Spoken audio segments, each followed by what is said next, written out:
En la segunda parte de la década de 1980, la República Popular de China estuvo asediada por las constantes protestas estudiantiles que le exigían a su gobierno el fin de la corrupción y mayores libertades políticas. Estas protestas se intensificaron en el año 1989 en la plaza de Tiananmen, cuando las tensiones entre los manifestantes y el gobierno chino aumentaron de tal manera que inició una brutal represión en la que se estima que cientos o quizás miles de chinos fueron asesinados. Así ocurría uno de los episodios más trágicos en la historia reciente del gigante asiático, el cual será conocido como la matanza de Tiananmen. A finales de la década de 1970, Deng Xiaoping se convirtió en el máximo líder político de la República Popular de China. Él deseaba llevar a cabo una serie de reformas de mercado para transformar así la economía del país. Por eso, Deng se encargó de que un grupo de líderes reformistas ocuparan los cargos más altos de la nación.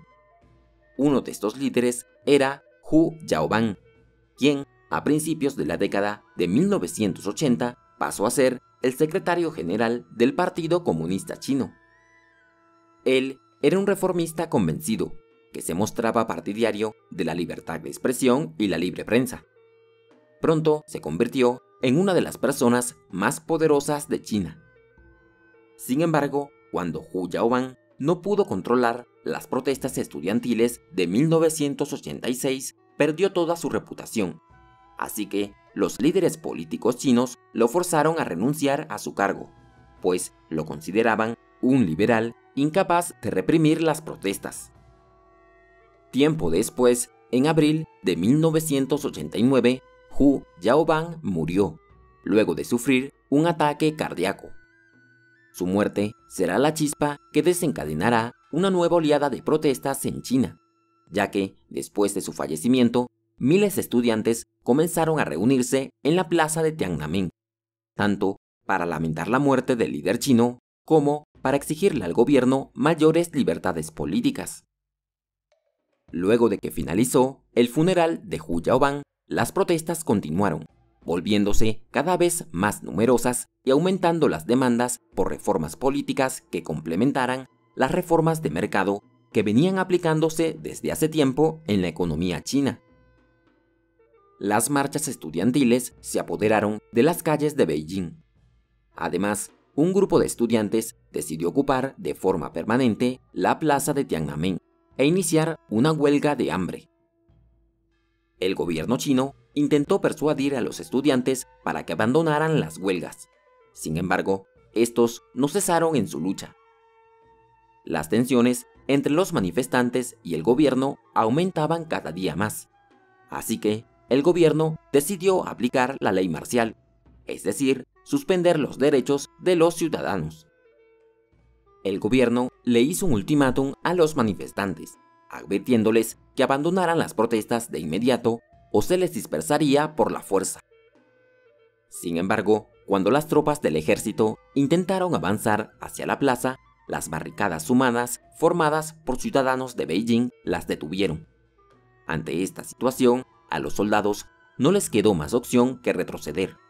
Así fracasaba el primer intento del ejército de despejar la plaza de Tiananmen.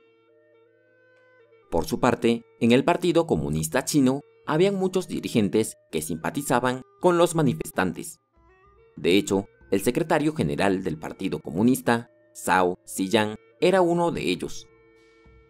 Él no asistió a la reunión en la que se declaró la ley marcial, e incluso se presentó en persona en la plaza para mostrarle su apoyo a los manifestantes. No obstante, en mayo de 1989, Zhao Ziyang fue puesto bajo arresto domiciliario, en donde permaneció hasta el día de su muerte. Mientras tanto, los estudiantes chinos se mantenían firmes en sus protestas. Exigían el cese de la corrupción y criticaban la arbitraria burocracia de su país, así como la ausencia de libertades individuales. Ellos se mostraban fascinados por algunos elementos de la cultura occidental, desde la música, hasta los valores políticos. Por eso, en la plaza de Tiananmen levantaron una estatua que será conocida como la diosa de la democracia, la cual estaba inspirada en la Estatua de la Libertad estadounidense. Y es que estos eran los años del fin de la Guerra Fría, así que a lo largo del mundo fueron surgiendo distintos movimientos democráticos. En Filipinas, los ciudadanos habían logrado derrocar al dictador Ferdinand Marcos en el año 1986. En Corea del Sur, las manifestaciones llevaron a que se realizara una elección democrática en 1987. Al mismo tiempo, en Taiwán se revocó la ley marcial y se legalizó la formación de partidos políticos de oposición. 2 años después, en Europa, el muro de Berlín se derrumbaba, y con ello iniciaba la desintegración del bloque comunista en Europa Oriental y la caída de la Unión Soviética. De manera que los manifestantes chinos deseaban que en su país ocurriera un proceso similar. Sin embargo, las cosas no saldrán como ellos esperaban. Con el paso de los días, los dos bandos se iban radicalizando cada vez más. Uno de los líderes más antiguos de China, Deng Xiaoping, no confiaba para nada en los movimientos estudiantiles. Aunque él era un político pragmático que promovió las reformas económicas en China, también era un comunista de toda la vida, así que estaba muy lejos de ser un demócrata liberal. Deng Xiaoping estaba decidido a hacer lo que fuera necesario para recuperar el orden en el país. Así fue como, en junio de 1989, miles de tropas de combate, respaldadas por tanques de batalla y transportes blindados, asaltaron la plaza de Tiananmen, forzando a los estudiantes a retirarse.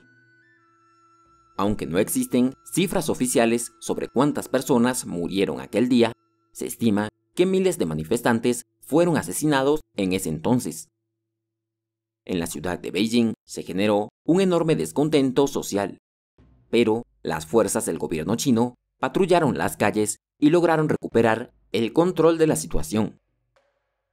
Sin embargo, desde ese momento, el gobierno del Partido Comunista es visto por muchos países occidentales como un régimen autoritario sin legitimidad, que emplea la represión y la violencia para controlar a su población. Pese a esto, el Partido Comunista Chino ha logrado mantenerse en el poder hasta el día de hoy, siendo ayudado, en parte, por la creciente prosperidad económica que ha experimentado el país asiático en las últimas décadas. Pero, en todo caso, tú, ¿qué es lo que piensas acerca de los hechos que ocurrieron en la plaza de Tiananmen en el año 1989? Escríbenos tu opinión abajo en los comentarios. Si te gustó el video, no olvides dejarnos un like y suscríbete al canal para que no te pierdas los próximos videos. Gracias, nos veremos en un siguiente recorrido por este cuaderno de historia.